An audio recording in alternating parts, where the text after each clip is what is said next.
Welcome back to Jump Scare. I'm Betty. And I'm Shad. This week we're covering Piranha 3DD. Let's party! In the world's wildest water park, the party has never been hotter. Tell me you did not replace our old lifeguards with strippers. Water certified strippers. And the guests have never been hungrier. Mommy, I got bit. It was a piranha. It was not a piranha. We think they're back. These piranha spent eons in underground lakes and rivers. So fish can become confused and try to enter man-made drainage systems. Is that you? Ow! I didn't. Whatever it is, I don't like it. Ladies and gentlemen, the most famous lifeguard of all time. Let's all get wet and wild! There's something in the water! Just when you thought it was safe People are dying! Do something! to put your 3D glasses back on. First of all, I'm not a lifeguard. Never was. Secondly, that is what natural selection's all about. It's double the action, Something's wrong with me. What did you do to me? double the terror, and double the D's. Bring me my legs.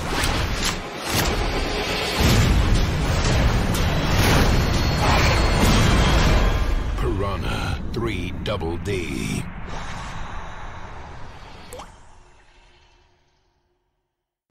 Now this is a second serving, so get your fork and knife up because it's time to yum, yum, yum. Eat it up. This is not a third movie. It's a follow-up to Piranha. From 2010. From 2010, yes. It's a follow-up. So it's not the third movie. They just wanted to play on words because they were going to be as thrice as many boobs. Yes. There's a lot of boobs in this movie, and there's a lot of... This is like a crazy, 70s exploitation movie level of boobs and violence. Yeah, and this film is has so many recognizable faces. You have Christopher Lloyd, Ving Rhames, who else? Paul Scheer, if you're familiar with The League. There's just David Hasselhoff, Gary Busey. I mean, the list goes on, and even newer faces. Like Danielle Panabaker. Yeah, she's in a lot of the CW superhero stuff now. And you have also people like Clu Gulager from Return of the Living Dead and tons of other things is in this because his son is actually the director, John Gulager. Oh, and David Kochner, who's obviously... From The Office, Anchorman, all that stuff. Yeah, he's the bald guy. Yeah. When they need a really tall bald guy, that's who they call. So yeah, there's a ton of people in the film, and... This, we saw the first film, and I believe we covered that film. Did we? No, I don't think we did. We didn't. We got it on a $1 DVD at the Dollar Tree one time and watched it. This film is available for free on Tubi. Yeah. I don't even know how to begin. I'm going to let you start because this movie cost I think it was $5 million to make. And it made over $8 million. It didn't get released very well here in the United States. I read online it only got released to 75 theaters in the U.S., which is weird because one of them was here in Tampa. Because I actually saw this in the theaters with about, I don't know, maybe 8 other people in the theater on a Friday night. So it was not doing well. And like I said, it's a follow-up to the Piranha 3D from 2010. And I guess they'd originally planned for it to be several years later so they could have the giant piranha, but then they realized that giant piranha costs money, so we'll just reuse all the piranha from the other movie and just say it's not been that long. And this one, of course, has the idea of, well, let's save money. We're not going to have them be in the lake for most of it. We'll just have the piranha somehow get into a water park and then they'll attack everyone at the water park. Because, you know, the water park where you're no more than 5 feet from the shore at any given time. Well, this one was. Yeah, this one they all just stood in the water while the piranha ate them. Like, get the hell out of there! It's 5 feet. Even the piranha are biting you. Go to the concrete. But no, people are just dying left and right in this one. Titties have gone massacred. Yes, this movie is all. They might as well have called this "Boobs" the movie. Even a butthole got massacred and a vagina. I mean, this movie is no holds barred. If you've never seen this film, this is the perfect film to gather a bunch of friends. Maybe you're into, you know, drinking, get the drinks out and just have a good old time. This is a fucking fun summer film. Like, I would have loved to have watched this outside on the projector, you know, just with drinking it up by, you know, I would even like my little $5 pool, some kind of water I could put my feet in. It's so crazy. It's like Sharknado, which is obviously what they had to have in mind, right? Yeah. Because Sharknado is just so overblown and fucking insane. And this movie is, I would say, better than Sharknado. All of them. It's pretty extreme, yeah.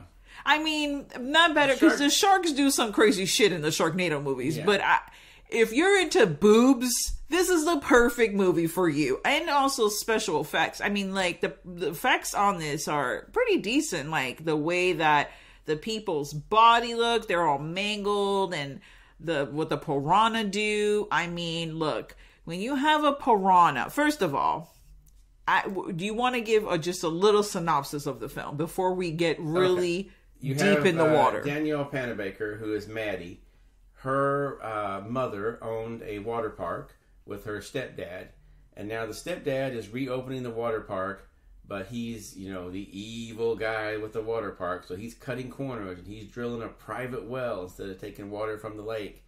And of course, the private well he's drilled into is the underwater lake that was full of piranha from the first one. So, she's trying to convince him throughout the movie, don't release these piranha, you know, don't open this because these piranha are going to get in. And of course, like in everyone, he's like, nah, it's never going to happen. Just because 2 years ago there was a vicious piranha infestation at the lake and it killed hundreds of people, it will never happen again. Come on, you're being ridiculous. So, of course, he continues with it, even though people are getting eaten by piranhas in the lake already, which the footage of, there's a part where there's two people about to have sex in a van, and the van rolls into the river. Apparently the footage of that van rolling into the river was something they didn't use from the first movie, so they just reused that footage for this one. So they saved some money on that. But you also have the woman and her boyfriend that decide to go skinny dipping. They hop in the water.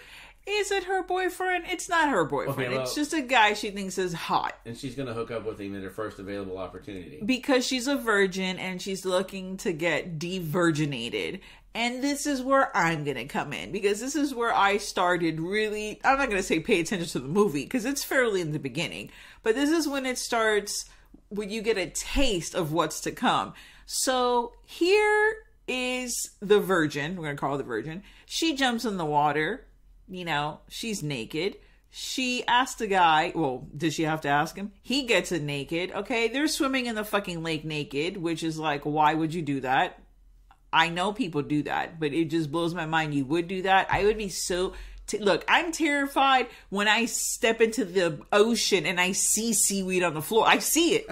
I'm already fucking scared out of my mind. I'm jumping out. Hey, look, I went in the ocean a couple weeks ago. What happened? Jellyfish got me. That's true. And it was like your first time in the actual ocean in your whole life. Yeah, since I was that like deep. 12, I've been in the... That was the last time I was in the ocean. So it's been like 38 years since I've been in the ocean. As soon as I step 1 foot in the fucking ocean, jellyfish. Yeah, so I'm not going into a fucking lake. Okay, this is not chlorinated. It's a lake. Butt naked with all my crevices are exposed. So of course, what happens? That's when a small piranha decides, you know what? I'm gonna swim upstream, and swam right into her vagina. And she was not very inconvenienced by this. She was just kind of like, oh, what are you doing? Did you do something down there? To the guy. It's like, no, I know you're a virgin and all, but first of all, he's a good 2 feet from you. Unless he's a real hell of a man, he's not got anything near you there. And secondly, didn't you notice that it felt small and fish-like swimming up your vagina? Also, you saw what his wang looked like when he jumped into the lake. So yeah, he didn't have to throw it over his shoulder, you know? So there's so many things. But yes, a piranha goes upstream into the vajay, and hangs out there for a while. For a long time. I would say like till the next day. I even look over at Chad and I'm like, did the fish just go up her vagina? Yes, it did. Because it was very subtle. It's not like the camera went zoomed in, surprisingly. Probably because they couldn't have a vagina shot. They can have all the titty shots they want in a butthole, but they can't have vagina. They just didn't have a camera that could go underwater, to be honest. That's very true. Go up there and do its business, and obviously the actress is not going to let. Yeah. I mean, I guess you could green screen what I don't even know how that would even work. But nevertheless, let's skip over, because these are the key. I'm going to talk about key scenes that really got me, okay? After that, was there anything after that? Because I'm going to jump straight to their sex scene. No, go right ahead. Sex scene comes where she finds out that her friend, the death that you had talked earlier about. The van rolls into the lake. Yes, which was the most ridiculous thing ever. And first of all, what kind of car? That van was an automatic. What kind of automatic that when you hit the parking brake, it just comes out of gear and rolls into the lake? Yes. And when after the girl handcuffs the guy, and then the car's rolling into the lake, and she literally tries for like 5 seconds to help him out, but she can't take him out of those handcuffs.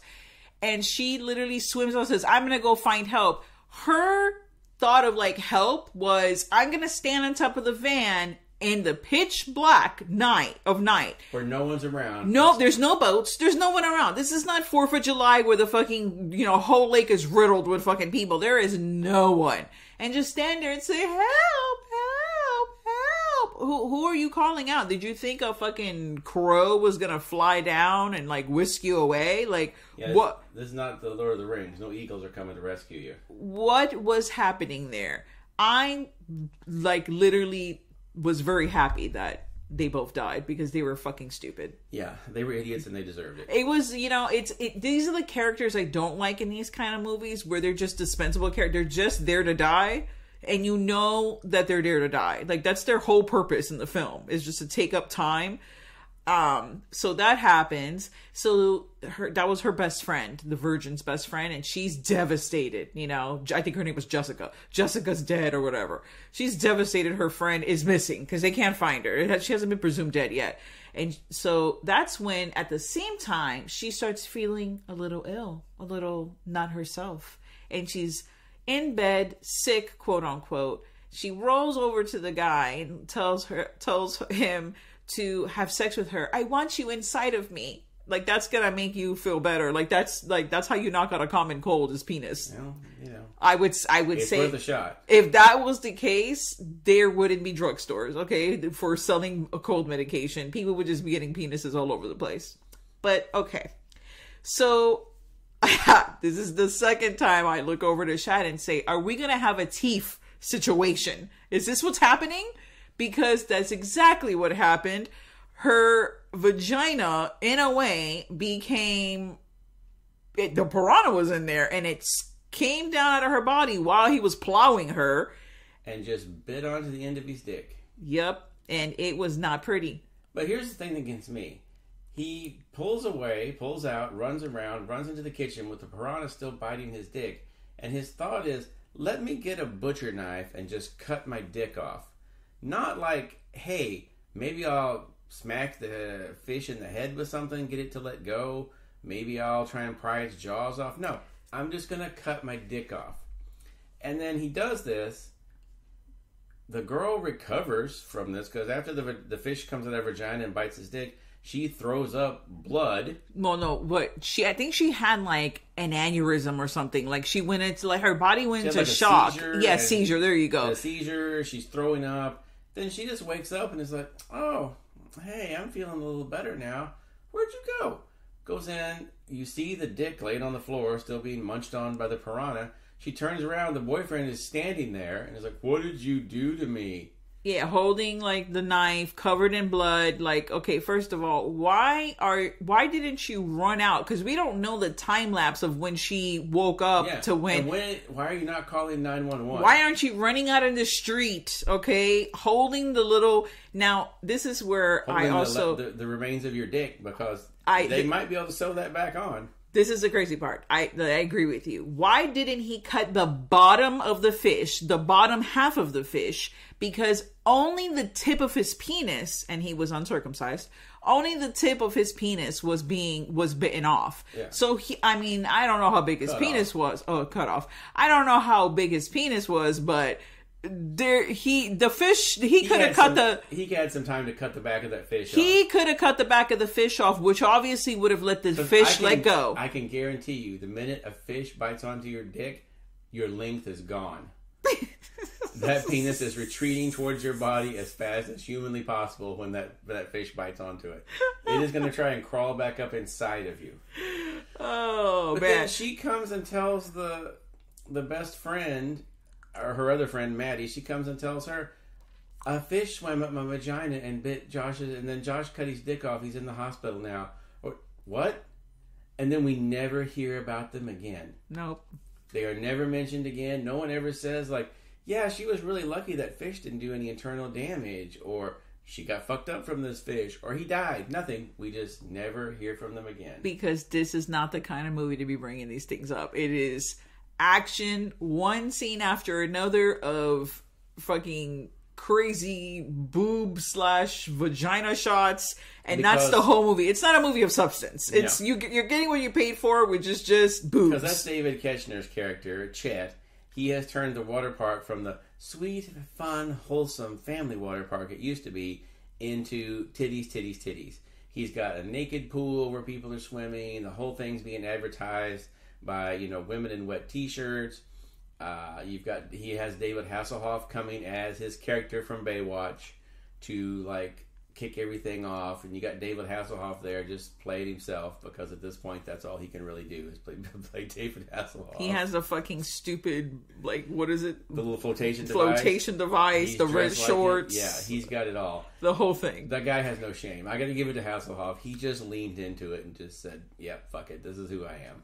And then poor Christopher Lloyd, he's playing a marine biologist or some kind of the kooky, scientist that's going to help them. I guarantee you a big part of this budget went 1 for the Piranha, 2 for Christopher Lloyd, 3 probably for all the other name actors that are in it, and whatever was left, the rest of the cast got to divide, because I'm sure they paid all them well to be in this.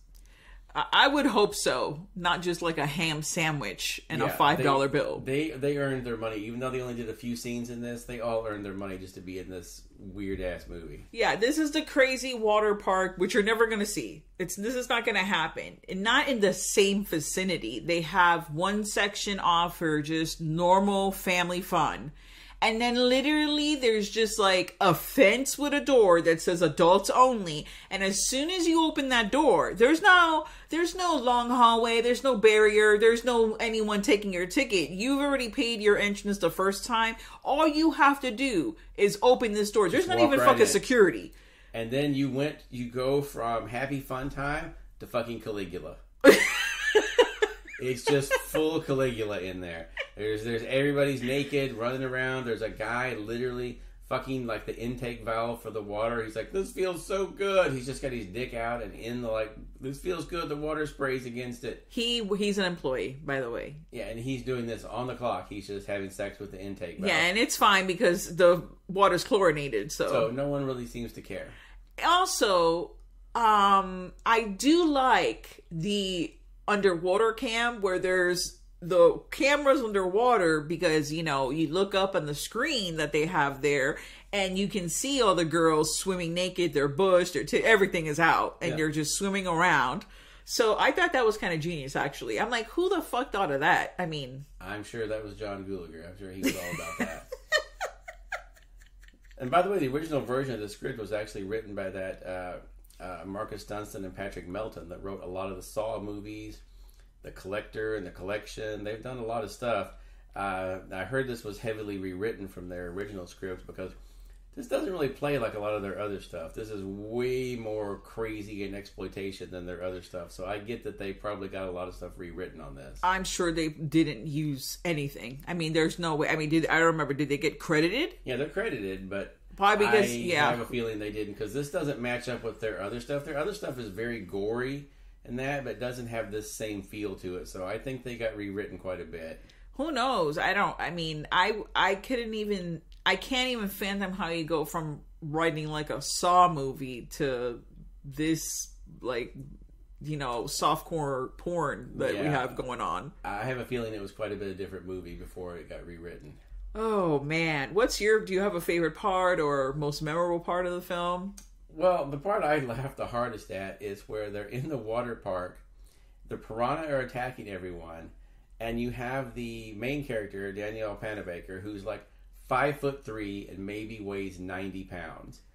So she decides she's going to rescue people. So she jumps into the water in her cutoff shorts and bikini top to try and rescue people. Who is she pulling? She pulls like one kid to the side, and that's it. That's all she can do is pull one kid out because she weighs nothing. And she has no protection against the piranha, but she's going to jump in to show how heroic she is.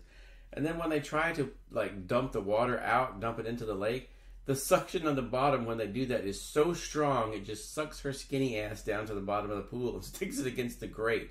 Like, who is she trying to help? Because she was kind of worthless. Well, I was going to say, it's like 2012, right? This film came out.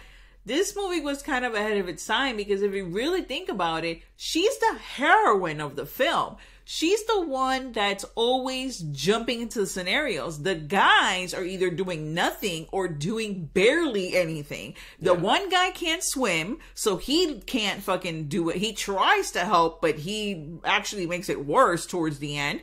He doesn't help anybody. And then the sheriff or the cop, he loses his fucking mind. He can't help her either. No one is really doing anything. Even David Hasselhoff just saves one kid. Yeah, he hopped in the water and picked up one little kid that he called a ginger moron and set him to the side. And then he just went back to his chair. So yes, I do agree. Why would you give her such, I want to say power, but why would you make her the heroine? And she can save people, no matter what size or how thin she is. But can she? Because you're not going to be able to pull out like multiple people. We don't. Now I'm gonna throw this. I'm gonna play devil's advocate. If they would have said she was an international scuba diver, or because the other thing is this bitch could hold her breath for a long time. She must have been a fucking mermaid, okay? She was a fucking mermaid. She was under the water in that one scene when they were like checking the grate. She was under there for like a good 3-4 minutes holding her breath. I feel like that was maybe 20 minutes of the film. She was underwater. And there were plenty of scenes where she was underwater. She was underwater for more time than anyone humanly possible would hold their water. I mean, did she have gillyweed? Did she have some Harry Potter fucking special magical thing that we don't know about? The only thing they mentioned was that she was studying to be a marine biologist, which I guess means you're instantly an amazing diver and can do all this shit, which is like, I don't think that's how that works. No, that's not how that works. But she's definitely the heroine of the film. Yeah. Like, they made her the go-to girl, and that's why she's doing everything. But then they didn't make her very smart, because why wouldn't you at least, like, it's a normal water park. There's going to be poles to rescue people. Go start grabbing the poles and start grabbing people, pull them out, do things, something. But they just didn't, they were like, oh, I'm just going to throw myself in the pool. Yeah, probably before that, because it was a smart idea to ramp up the suction of the thing, but maybe do that after people that are alive in the pool have come out, because they're all going to get sucked like yo ass did at the bottom of the pool. Yeah, like the kids all going to get pulled to the bottom. No logic. The other skinny girls are going to get pulled to the bottom of the pool. No logic whatsoever in that regard. No. She was just like, and maybe it's one of those things. It was a fucking crazy. There was chaos going around, and she thought the first thing to do was that, and she didn't really put any thought into it. I mean, obviously. And then I love how the guy who can't swim, his way to rescue her is to tie a cinder block around his neck and dive into the pool and then walk across the pool holding the cinder block until he gets to her, and then I guess cut the rope on the cinder block when he's got a hold of her and float to the top, and then he gives her the makeout / CPR because he's not really pumping her chest because I guess she was like, no, please don't handle my boobs. So he just kisses her until she spits a bunch of water in his face. She's fine. It's True Love's kiss that brought her back to life. Yeah, it sure was. Because he did. There was no air being blown between one person to another. It was just a pop kiss, a really long pop kiss. Maybe he puffed out his cheeks like maybe once or twice, but it did not denote someone was getting CPR whatsoever. But then, alas, water came out of her mouth. The water she had been holding the whole time in the scene. Yeah. This movie's fucking hilarious. Because it's just so dumb. You can't even take it seriously. Like I said, this is like one of those crazy grindhouse exploitation things. Now, also, one of my notes was who brought the little girl to the pool? You know, but I forgot that there was that regular size pool. But the part that she was in was the regular because they had walked over.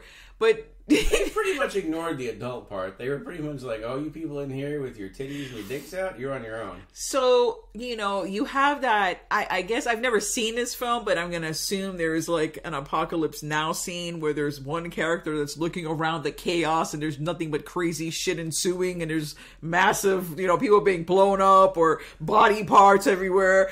There's this scene where David Kochner is trying to, you know, he's like, look, shit's fucked and I'm out of here. I'm not going to be able to help anybody. I'm going to get my money. I'm going to get the fuck out. So he's got his money, okay, the little cash box. It's like the size of a garage sale cash box. Like, if this part was that cool, wouldn't it have had a bigger box? But anyhow. Then he stops, looks down, sees a little girl who's sitting sitting over her parent. We're assuming her parent's body or guardian, somebody's body that obviously brought her to the pool, ripped to pieces by the fish, and she's crying and sad. And he's like, "I'm not responsible," and he throws her like $32. Now, I want to know what the fuck did he think these $32 was going to help this child? That's probably the refund for the park. It was $16.95 for an adult, $14.95 plus tax for the kids, $32 altogether. Here's your refund. Don't sue my ass. She got the refund, okay? And then there's like a weird part where she's holding up the dollar above her head, like checking to see if it's counterfeit. I don't know what that was about. I thought maybe it was a social commentary on we're putting, we're looking up to the fucking money like it's God. I don't know what was going on. It was very strange. And then he gets into a golf cart and he puts it in reverse by mistake and he runs the little girl over and kills her. And then just looks over his shoulder and goes, eh, and then just keeps going. Like, what the fuck? And then, I don't know, it gets worse. Then as they have the slow motion, like, I could have sworn I heard, like, some kind of, like, fucking, like, some kind of crazy fucking slow motion sad music. Here's the question on this. Wait. How he gets decapitated by, like, a Party City fucking plastic banner. Yeah. How? How tight it was a clip. Yeah. How tight was this banner pulled and how fast was that little go-kart going? Because he couldn't have been going more than 2 miles an hour. And then he hits this thing, cuts his head clean off, flies through the air and into the adult pool where you can see it on the little camera getting eaten by the piranha. Oh, no. Excuse me. No, I'm sorry, sir. You are incorrect. It flies into the double D's, like the mega double D girl who holds it in between her breasts and then gives him his last fucking motorboat of life. And then she throws it into the fucking pool. And it is a close shot of this. Okay, so there's a decapitated head in between these ginormous fucking boobs that are covered in blood. It was going to be my new screensaver. I was just like, we need to get this gif. It needs to be a thing because that is my favorite scene in the whole film. Yeah, it was fucking crazy. I don't know how they thought, okay, like, this Party City banner is intense, man.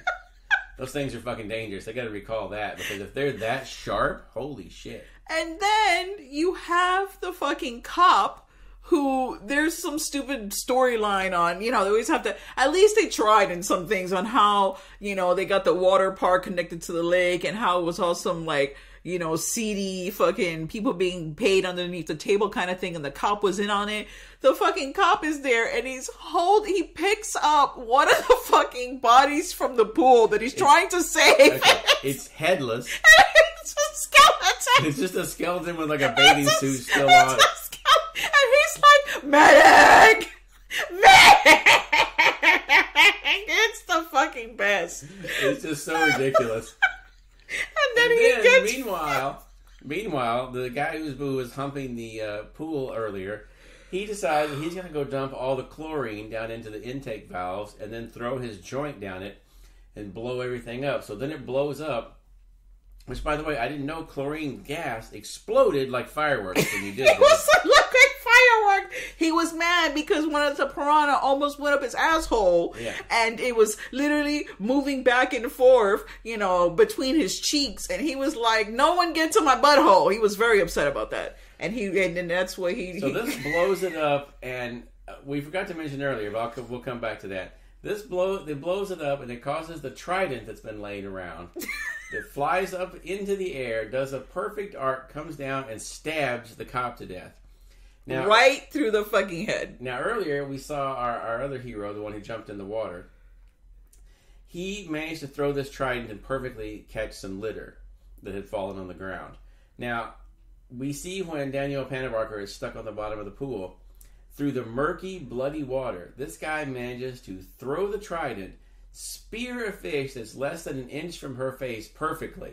So this guy has got some fucking aim, okay? I was like, he was fucking Aquaman. He's like Aquaman meets Hawkeye because he can throw that shit forever and never miss.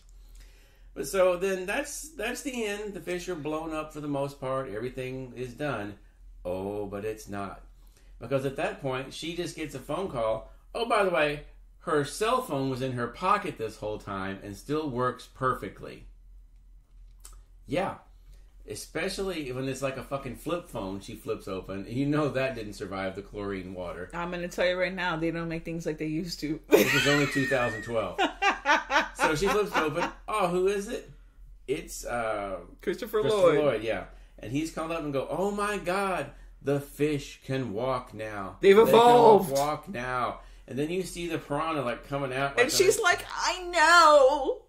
And then you see the little kid standing there looking at it. And his mom's like, don't get too close. He's like, nah, it's fine. They're not dangerous out of the water. He's a dumb ginger kid, by the way. Yeah. The kid is standing there. The fish jumps up, knocks his head completely off his body. Fountain of blood spraying everywhere. Body falls back, twitching everywhere. The end.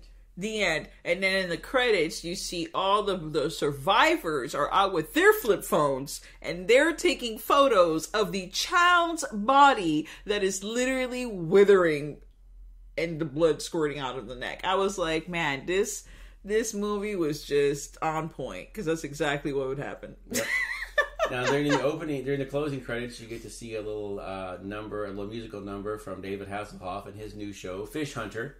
Fish Hunter! Where he's singing the Fish Hunter song and air guitar in it. And then this is also one of those ones where they decide during the closing credits, let's just show all the bloopers and outtakes of everybody fucking everything up, which is kind of weird. I guess it fits with this movie, but I've never seen another horror movie do that before. They were like, the fun does not fucking end once the credits are up. It continues. That's right. So they threw all the bloopers in, like Smokey and the Bandit style. They threw all the bloopers in at the end of the movie. Maybe that's what they were going for. Maybe. I give this film... Damn, I was going to say 2 knives, but I'm going to give it 1.5 knives. No, you know what? I'm going to give it 2 knives, because the extra knife, the knife and a half, the half a knife I'm giving it is... for the boobs. There's just so many of them. I want to thank the boobs that were a part of the film. All the real ones and the fake ones. They were more fake ones than real ones. Listen, in the end, they're all boobs. Okay. And, thank you. You would have thought that because there was so much silicone in the water, they'd be able to float better and maybe swim away, get away from these things. But that should not help them at all. And also, I was disappointed, I have to say, that one of the piranha did attack one of the boobs, and like silicone spit out, because it's this kind of a fucking stupid fuck movie that would happen. I was kind of disappointed it didn't go in that route. They were like, no, that crosses the line. We're not going to get too crazy. Yeah, we don't want. There's not that kind of movie. No, they're like, no, fish of a butthole. That's where we draw the line. Yeah, that's it. That's as far as we're going. Yeah, I'll give it 2 stars or 2 knives as well, because it's a stupid, entertaining movie. I'm not going to say it's good, but it's entertaining just to laugh at and be like, Jesus Christ, really? Yeah, the 2 knives are for entertainment. It does not denote the quality of the film.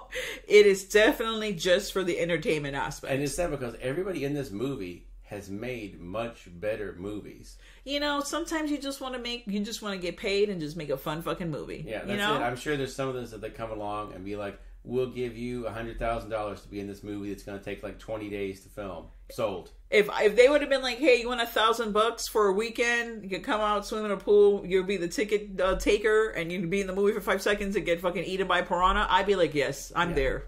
I'm sure that's what this was, but yeah, it's a fun movie to watch, especially like I said, if you have a projector, put it on by the pool, it'll be a blast. Well, thanks so much for joining us on our second serving of Piranha 3 Double D. Stay tuned to the horror. And now, folks, it's time to say goodnight. We sincerely appreciate your patronage and hope we've succeeded in bringing you an enjoyable evening of entertainment. Please drive home carefully and come back again soon. Good night.